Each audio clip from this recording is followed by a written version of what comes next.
Hello friends, super magic રસોઈમાં મિત્રો હું આપનું સ્વાગત કરું છું। આજે હું એકદમ નવી મીઠાઈ અને એકદમ જાળીદાર, ટેસ્ટી અને એટલી જ હેલ્ધી અને ડિલિશિયસ એવી રેસીપી તમારી સાથે મીઠાઈ શેર કરું છું મિત્રો। તો તમને ચોક્કસ આ વિડીયો ગમશે, ગમે તો લાઈક કરજો, શેર કરજો અને સબસ્ક્રાઇબ કરવાનું તો ભૂલતા જ નહીં। મિત્રો, આ મીઠાઈ એકદમ યુનિક જ છે, તમે ક્યારેય નહીં બનાવી હોય તો એના ઇન્ગ્રેડિયન્ટ પણ તમને બતાવી દઉં કે એમાં જો આપણે 2 કપ આપણે ઘઉંનો લોટ લેવાનો છે, રોટલીનો લોટ, અડધો કપ આપણે ટોપરાનું ખમણ લીધું છે અને અડધો કપ આપણે ચણાનો લોટ એટલે કે બેસન લેશું, પોણો કપ આપણે ઘી લીધું છે અને 1 કપ જેવી આપણે ખાંડ લેશું અને થોડા એવા આપણે ખસખસ લેશું। તો બનાવવાનું ચાલુ કરીએ। આ મીઠાઈ મિત્રો ટેસ્ટી અને હેલ્ધી તો છે જ, પણ તમે આ એકદમ બનાવી પણ એટલી જ સરળ છે અને એકદમ સિમ્પલ છે। તો મિત્રો, ક્યારેય મહેમાન આવે અને આપણે શું બનાવવું એના ટેન્શનમાં હોય તો આ ઇઝીલી ઘરમાં જ બધા અવેલેબલ ઇન્ગ્રેડિયન્ટ છે, તો ઇઝીલી બની જશે। તો હવે આપણે બનાવવાનું ચાલુ કરીએ। તો પહેલા તો આપણે ગેસ ઓન કરી અને જે આપણે આ ઘી લીધું છે ને, પોણો કપ, એ નાખી દેશું અને હવે એમાં આપણે આ રોટલીનો લોટ ઘઉંનો લીધો છે એ નાખી દેશું। ગેસની ફ્લેમ સ્લો ટુ મીડિયમ જ રાખવાની છે। આ 2 કપ રોટલીનો લોટ છે અને હવે એને આપણે સ્લો ટુ મીડિયમ ફ્લેમ ઉપર આ રીતે શેકતા રહેશું।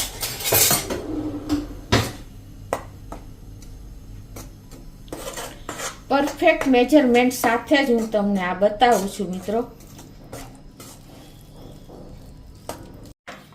તો આ રીતે આપણે કન્ટિન્યુ ચલાવતા રહેશું અને એકદમ લાઈટ એવો આપણે શેકવાનો છે।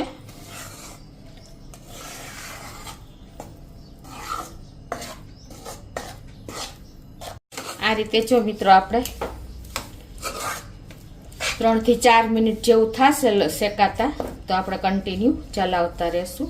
તમને અત્યારે ઘી ઓછું લાગશે પણ પછી જેમ ટાઈમ થશે ને એમ ફૂટતું જાય છે। આ રીતે આપણે ઘીમાં શેકતા જાશું અને મિત્રો આ મીઠાઈ તમે 1 મહિનો સુધી સ્ટોર કરી શકો છો, કોઈ પ્રોબ્લેમ નથી આવતો અને એકદમ જાળીદાર આપણી આ મીઠાઈ તૈયાર થશે અને મોઢામાં મૂકતા જ ઓગળી જાય ને એવી આપણી સ્વીટ બને છે। તો જો આ રીતે આપણે શેકાતા 4 થી 5 મિનિટ જેવું થયું છે અને આપણે હલકો એવો લોટ પણ શેકાઈ ગયો છે। તો હવે આ સ્ટેજે આપણે જે અડધો કપ બેસન લીધું છે ને એ નાખી દેશું। બેસન પાછળથી નાખવાનું કારણ એ છે કે બેસનને શેકાતા વાર નથી લાગતી, એટલે આપણે છેલ્લે થોડીક વાર હોય ને ત્યારે આપણે નાખવાનું છે, નહીતર આપણું બેસનનો એકદમ કલર બ્લેક થઈ જાય છે। એટલે હજી આપણે 2 થી 3 મિનિટ આ રીતે નાખ્યા પછી શેકી લેશું। તો આ રીતે જો આપણે બેસન નાખ્યા પછી પણ 2 થી 3 મિનિટ થઈ ગઈ છે અને એકદમ સરસ આપણું જુઓ, બહુ વધારે પડતો નથી શેકવાનો, લાઈટ જ એવો શેકવાનો છે। તો આપણું આ લોટ પણ શેકાઈ ગયો છે।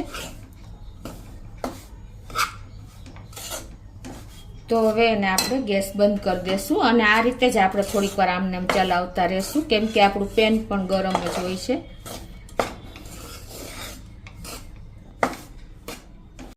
તો આપણો લોટ પણ જો થોડોક હલકો એવો ઠંડો થઈ ગયો છે। તો આ સ્ટેજે આપણે જે આ ડેસિકેટેડ કોપરું લીધું છે અડધો કપ, એ નાખી દેશું, કેમ કે આમાં આપણું પેન થોડુંક ગરમ છે ને ત્યાં શેકાઈ જશે। લોટ તો હલકો ફૂલકો આપણે ગરમ જ કરી લીધો છે આ રીતે।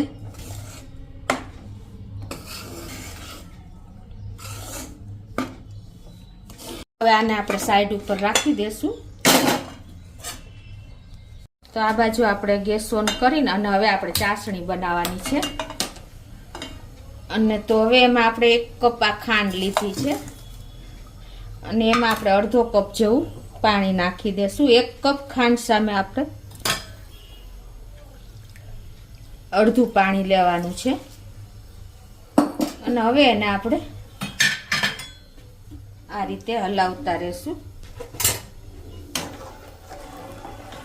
ગેસની ફ્લેમ સ્લો ટુ મીડિયમ રાખી છે. તો જો મિત્રો આપણે એક તારની ચાસણી પણ થઈ ગઈ છે, તમને ખ્યાલ આવી જતો હશે. આ રીતે આપણે સ્લો ટુ મીડિયમ ફ્લેમ ઉપર જ 1 કપ ખાંડ અને અડધો કપ પાણી નાખીને આપણે જો ચાસણી બનાવી લીધી છે. બહુ કડક ચાસણી નથી કરવાની.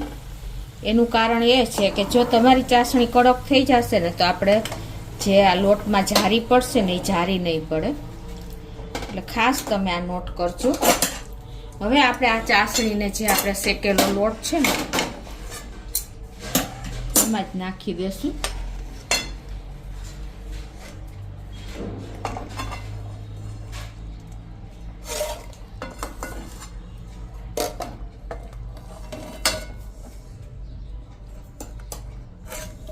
અને એને આપણે આ રીતે સરસ મિક્સ કરી લેશું.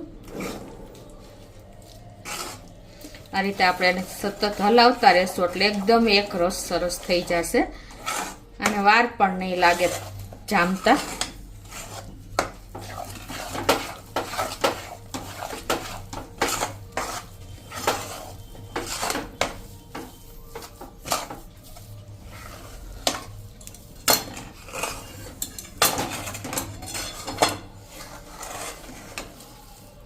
જો મિત્રો એકદમ જાળીદાર, જો તમને ખ્યાલ આવી જતો હશે જારી પડી છે. એ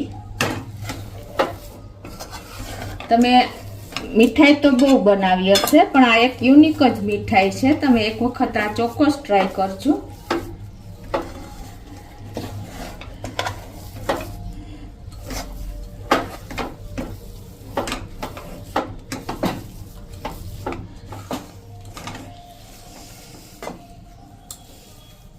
હવે આને આપણે એક પ્લેટમાં ઢાળી દેશું.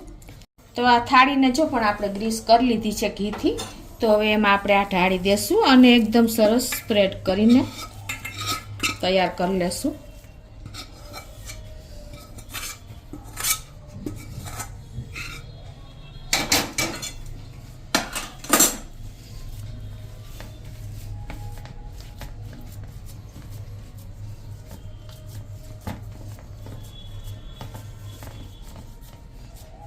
આ રીતે આપણે થાળીમાં ઢાળ્યા પછી તમારે સૂકો મેવો નાખવો હોય તો પણ નાખી શકો છો, પણ અત્યારે હું આ ખસખસ જ નાખું છું.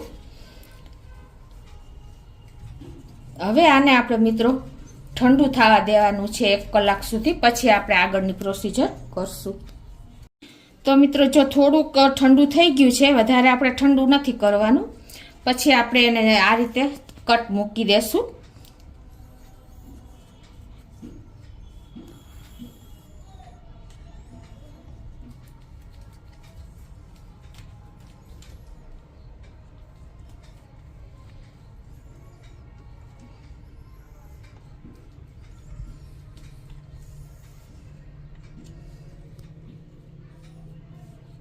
આપણે થોડું ઠંડુ હતું ને ત્યાં જો કટ મૂકી દીધા છે.